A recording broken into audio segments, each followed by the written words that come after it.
Sejam muito bem-vindos a mais um programa Trícia Tadros. Agradeço pela audiência de segunda a sexta, às 19 horas, aqui na Record News Manaus, canal 27.1 na TV aberta ou 78 na TV fechada e no YouTube, canal Programa Trícia Tadros.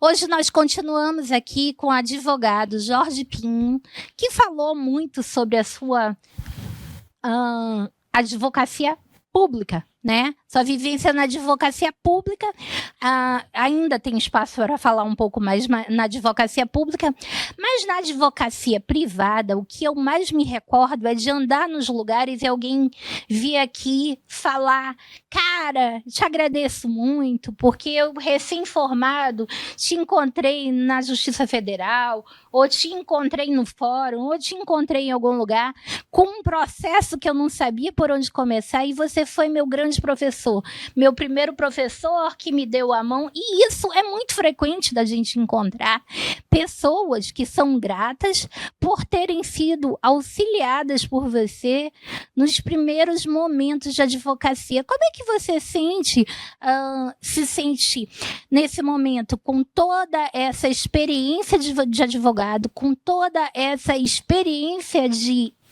professor, ter sido feito instrumento para dar um pontapé inicial na insegurança de alguns profissionais que estavam começando, né?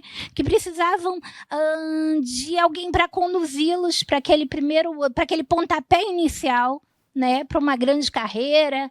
Todos se tornaram excelentes advogados, excelentes colegas, mas que, a princípio, pediram uma luz, né? E nesse momento você foi um instrumento, né?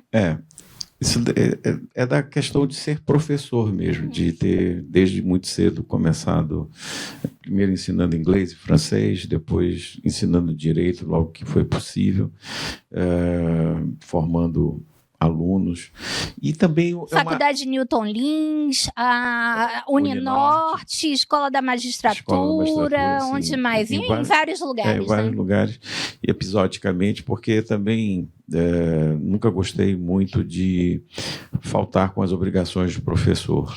Então, esses períodos em que eu podia advogar, que eu estava mais livre, que eu podia exercer o magistério, eu me dedicava.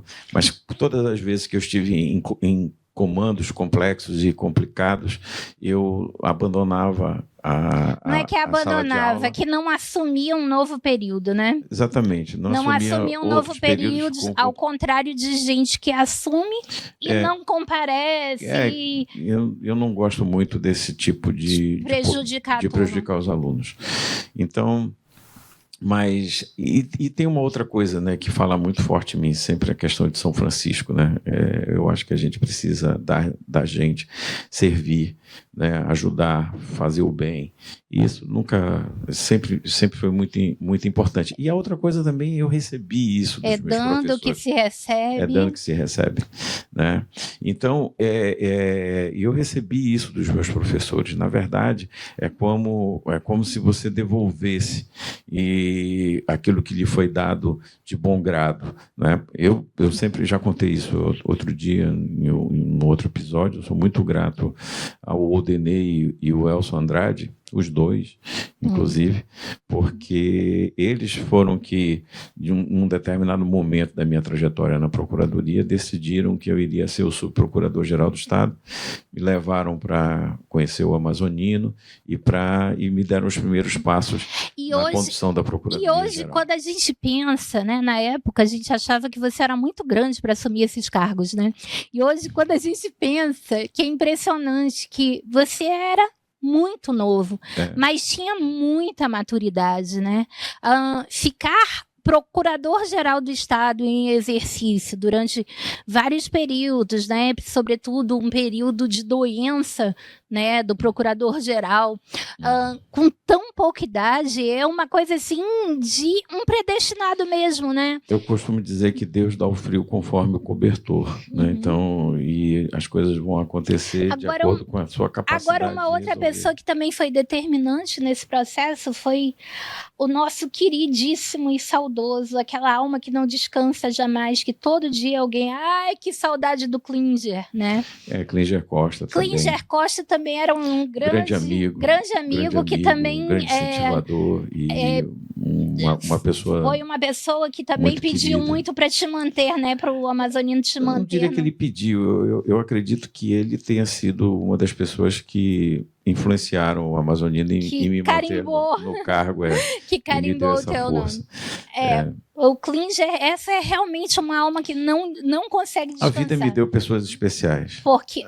Começar pelo pai e pela mãe que eu tive, depois na profissão também tive uma pessoa que é nossa do coração. Antônio Zacarias Lindoso, gente. Que simplesmente foi assim, era um grande pai. Eu acho que eu aprendi a chamar todo mundo de filho, porque eu fiquei copiando muita coisa do Antônio. Inclusive um beijo muito grande a toda a família Lindoso, que é uma família que a gente ama, né? Sim. E que é uma família de pessoas como não se fazem mais, né? Sim. Pessoas com a vocação para doar, para ensinar, né? Sim. Pessoas especiais, talentosas, bem-humoradas, sabe? De uma capacidade de rir. Mas Jorge Pinho, além dessas pessoas bem-humoradas, a gente tem aquelas pessoas que eram resmungonas, mas que servem de grandes professores, né? Essas a gente não vai falar os nomes. Pelo amor de Deus, né? Mas que serviram de grandes professores e de grandes professores para que a gente crescesse, né? Assim. Quem nunca teve aquela professora mais ríspida que te incentivou a estudar muito mais? Aquele...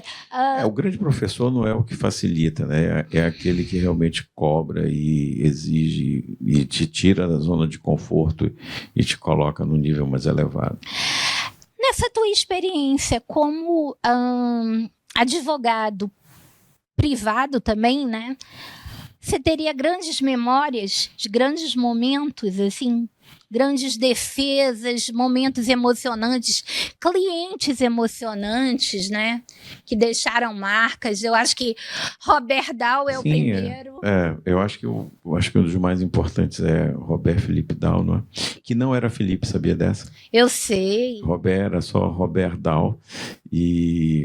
Para assumir a empresa Felipe Dow S.A. Para assumir a empresa e manter o nome Felipe Dow S.A., ele incluiu o Felipe do pai dele no nome dele. Aliás, um abraço a toda a família Dow, que a gente ama de paixão. Outra família que, sinceramente, não se fazem mais pessoas, né, dessa categoria, pessoas tão cultas, tão dedicadas, tão amazônicas, né? O que eu quero dizer é que mantém as características do nosso povo de antigamente, né? Sim. E respeitam, né, a nossa tradição. Sim, sem dúvida. Pessoas que você encontra e você se lembra de uma Manaus que infelizmente não existe mais, né? Inclusive, tanto os Dow quanto os Lindoso, quando a gente encontra, e outras famílias, quando a gente encontra, inclusive fora de Manaus, nos fazem recordar uma Manaus que não existe mais. Por que falar de Dow e Lindoso? Porque as famílias Dow e Lindoso se unem no casamento de José Lindoso com Dona Mini Dow Lindoso, que foi a grande organizadora da Central de Voluntários. Fez um trabalho...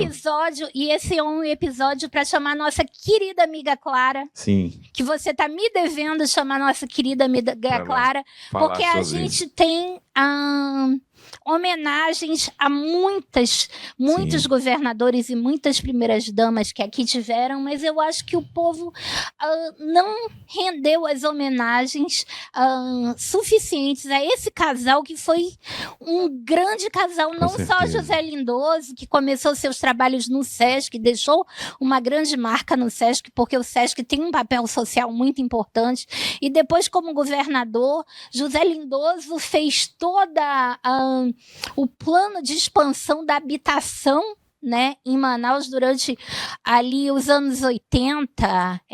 Durante seu governo, né, ele criou o projeto da Cidade Nova e deixou pronto até o núcleo 16, eu acho, uma coisa assim. E foi o que permitiu ainda criar uma válvula de escape para que o número de invasões de Manaus não crescesse. Foi só depois que a Cidade Nova foi praticamente exaurida com a construção de todas as residências. Sim. que nós tivemos essa explosão de invasões na cidade. E a gente ainda teve, durante alguns outros governos posteriores, dando continuidade àquele projeto, né? Sim. Aquele projeto, temos também ali o Manu e os seus companheiros, que foi um grande projeto fiscal na época. Sim. Mas assim, Clara, eu te convido, já que eu já pedi várias vezes para esse rapaz te chamar, a vir aqui falar um pouco, você como professora também, né? Falar um pouco do governo do teu pai. Mas voltando a Jorge Pinho, né, que é o nosso tema de hoje, você teve fábricas, você teve famílias, você teve empresas internacionais, empresas nacionais como clientes. Teve um tempo no início da advocacia, logo antes, inclusive antes de começar a advocacia pública, eu atuei 2 anos na advocacia privada muito intensamente, com um colega sócio chamado Ivan Caminha Pereira da Silva, que havia sido secretário da Fazenda do Estado do Amazonas, uma referência também no direito tributário amazonense. E também um abraço ao Hamilton Caminha. Hamilton, Audrey, Astrid, a Ivana, enfim, os seus filhos, então, Ivan Júnior. Vocês advogaram bastante tempo na área fiscal. Na área fiscal, e foi um grande laboratório, um grande aprendizado. Fizeram uma revista fiscal também. Também, né? Fizemos muita coisa legal juntos, tivemos muitos clientes, né? Depois, naquela época, nós tínhamos muitas demandas que envolviam empresas do distrito e com questões tributárias muito relevantes.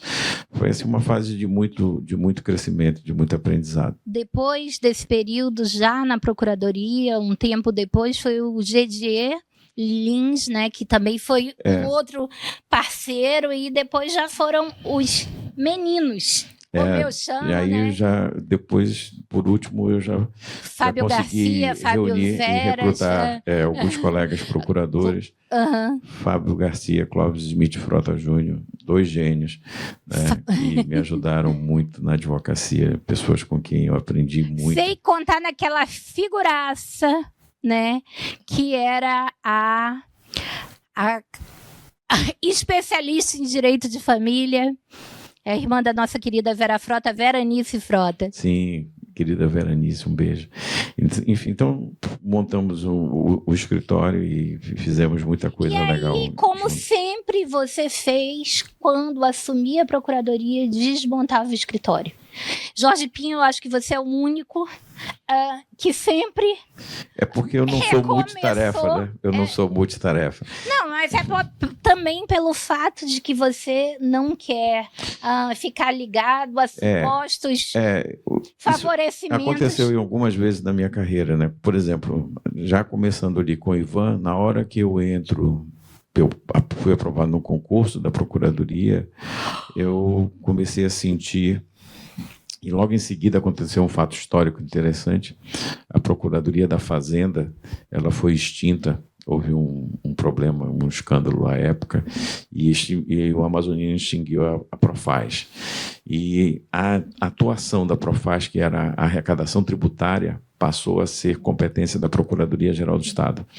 E eu advogava privadamente em inúmeras causas contra a Fazenda Pública. A gente vai ter que pedir um comercial, porque esse assunto é longo, e a gente volta já com ele explicando mais sobre esse assunto. A gente volta já.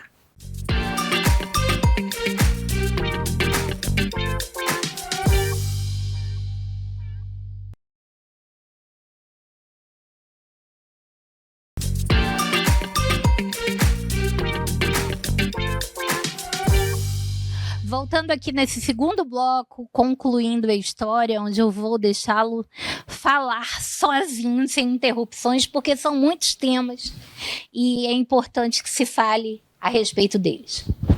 Então, eu estava referindo que já no início da minha advocacia privada, quando eu estava sócio do Ivan Caminha, o que aconteceu? Como a Procuradoria da Fazenda foi extinta e a atividade da arrecadação tributária passou a ser da competência da Procuradoria-Geral do Estado, eu tive que ter as minhas causas, que eram causas privadas, sendo lidadas dentro da Procuradoria. Eu achei que isso geraria um problema ético. A primeira coisa que eu fiz foi explicar ao então subprocurador-geral do Estado, um querido amigo também, Dr. Jaime Roberto Cabral, índio de Maués, cujo filho Jaiminho é um irmão até hoje. Um abraço, Jaiminho, fica com Deus. E eu expliquei a ele: doutor Jaime, eu tenho essa advocacia privada e eu não gostaria de atuar na Procuradoria Fiscal. Inclusive, eu já estou subestabelecendo todos os processos que eu atuei na advocacia privada e me afastei do escritório, inclusive, por conta disso. Foi um dos motivos principais de eu sair da advocacia, porque o grosso da nossa advocacia era contra a Fazenda Estadual e eu estaria numa situação muito delicada, no meu entender. Então, preferi me retirar e passar a advogar em causas que envolvessem apenas a União e o município na área tributária e nas demais causas cíveis que eu sempre atuei. Depois disso, eu passei, aí montei a sociedade com o GDE e depois segui com as outras situações.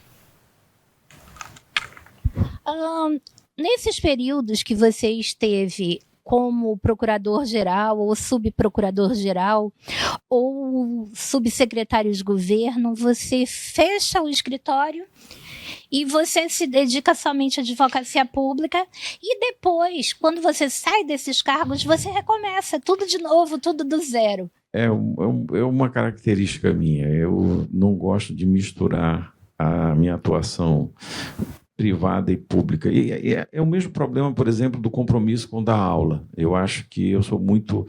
É o hiperfoco que eu tenho. Eu sou muito hiperfocado ao desempenhar ou fazer determinadas coisas. Então, na hora que a minha atenção se volta para uma determinada função, ela fica muito concentrada naquilo ali. É quase que um defeito, mas, de alguma forma, é um defeito. O maior prejudicado sou eu, na verdade, né? Como eu não sou multitarefa, mas eu sempre procuro entregar o melhor de mim em cada momento que eu estou atuando com o máximo de empenho e dedicação. Muito se ouve falar nesse momento, né, a respeito do 5º Constitucional. Sim. Mas para o nosso público que não é da área, explica o que é um desembargador, por favor. Isso é interessante, né? E o que é o desembargador e o que é o 5º, né? Mas o desembargador é o resultado do seguinte: a distribuição da justiça, entregar, dizer o direito as pessoas levam as situações para o Poder Judiciário, e os sistemas no mundo, existem 2 tipos de sistema, né? Você tem o sistema em que as decisões só tem uma única instância, em que tudo é decidido com apenas um juiz, né? E você tem os sistemas em que você tem o famoso duplo grau de jurisdição. Então, todas as decisões dos juízes de primeira instância são revistas por um órgão colegiado. E qual é o princípio que rege isso? O princípio que rege isso é o seguinte: o que uma pessoa faz sozinha, ela poderá cometer erros. Um colegiado de pessoas haverá de cometer menos erros ao tomar uma decisão. Essa é a ideia. Isso decorre, inclusive, da natureza do ser humano, né? A espécie humana é uma espécie que sobrevive até hoje por esse espírito de colaboração, por estar sempre atuando em conjunto. A verdade é que, em conjunto, os seres humanos são mais inteligentes. E isso se reflete nessa questão. Então, em síntese, o desembargador é membro de um órgão colegiado para o qual são dirigidos os recursos contra as decisões dos juízes. É uma segunda instância. Que forma uma segunda instância. Agora, a gente já explicou aqui para quem está nos assistindo o que é um desembargador. Agora explica um pouquinho, para quem não é da área, o que é o 5º Constitucional. É outro aspecto interessante. O judiciário, para não ser apenas exclusivamente formado por membros da magistratura, para ter uma certa, vamos dizer assim, não uma equidade, mas uma diversidade interna, uma diversidade de origens dos seus membros, e como a carreira jurídica comporta advogados, membros do Ministério Público e os magistrados, então a composição dos tribunais prevê normalmente que 1/5, 1 dividido por 5 dos membros, serão egressos da Ordem dos Advogados ou do Ministério Público, nessa ordem. Primeiro os membros da Ordem dos Advogados, depois os membros do Ministério Público. Então, a cada 5 desembargadores oriundos da magistratura, há 1 do Ministério Público e 1 da advocacia, certo? E explica para quem também não é da área, como é que ocorre a eleição do 5º constitucional da advocacia, que é uma eleição em 3 fases, é uma eleição complicada para o público entender. Essa primeiro é uma escolha dentro da categoria, não é? E hoje em dia nós temos essa consulta aos advogados, que é para formar uma lista de 6 nomes, uma lista sêxtupla. E após a formação dessa lista sêxtupla, ela é dirigida ao Tribunal de Justiça, que escolhe 3 nomes. Esses 3 nomes são encaminhados ao governador do estado, que vai escolher aquele que será o desembargador. Compete ao Poder Executivo, ao chefe do Poder Executivo. Isso se repete nos tribunais regionais federais, só que no caso aí é o presidente da República quem escolhe. Superior Tribunal de Justiça, em todos os tribunais superiores existe essa forma de acesso. Ok. E aqui você, como talvez o decano e o mais experiente e, palavras suas, repetente, né, na eleição do 5º constitucional, talvez você, com a sua experiência, com a sua vivência, já esteja muito tranquilo para disputar mais uma eleição, né? Tranquilo, eu acho que é difícil para alguém que vai se candidatar ou vai fazer um concurso ou vai falar a primeira vez ou fazer uma peça. É difícil dizer que está realmente tranquilo. Mas, assim, eu diria que com a experiência que eu tenho algumas ferramentas que aprendi com o lidar dos anos e tal, que me permitem ter uma certa tranquilidade. Mas eu tenho certeza que vai ser um processo realmente muito disputado. Nós temos excelentes nomes, excelentes candidatos e excelentes candidatas. E eu sempre digo para os eleitores que vão votar nessa eleição no futuro, escolham 6 nomes muito bons, 6 nomes que representem. Há uma indicação, pelo que eu tenho ouvido, de a lista ser formada de 3 homens e 3 mulheres. Então escolham 3 homens e 3 mulheres que sejam profissionais da melhor qualidade. E nós temos muitos nomes muito bons que já estão se apresentando, inclusive. E eu agradeço. Não vou falar o nome deles para não esquecer ninguém. E porque também nós não temos tempo, agradeço a audiência de vocês, agradeço a sua presença, explicando um pouco, né, porque é uma pergunta recorrente onde a gente vai, o que é o 5º constitucional. Então, trouxemos aqui hoje não só um advogado, como um professor para explicar a respeito do que é o 5º constitucional para vocês. Um beijo, obrigada pela audiência. Mandem as suas perguntas que a gente traz mais advogados, mais pessoas para responderem as suas perguntas. Até o próximo programa.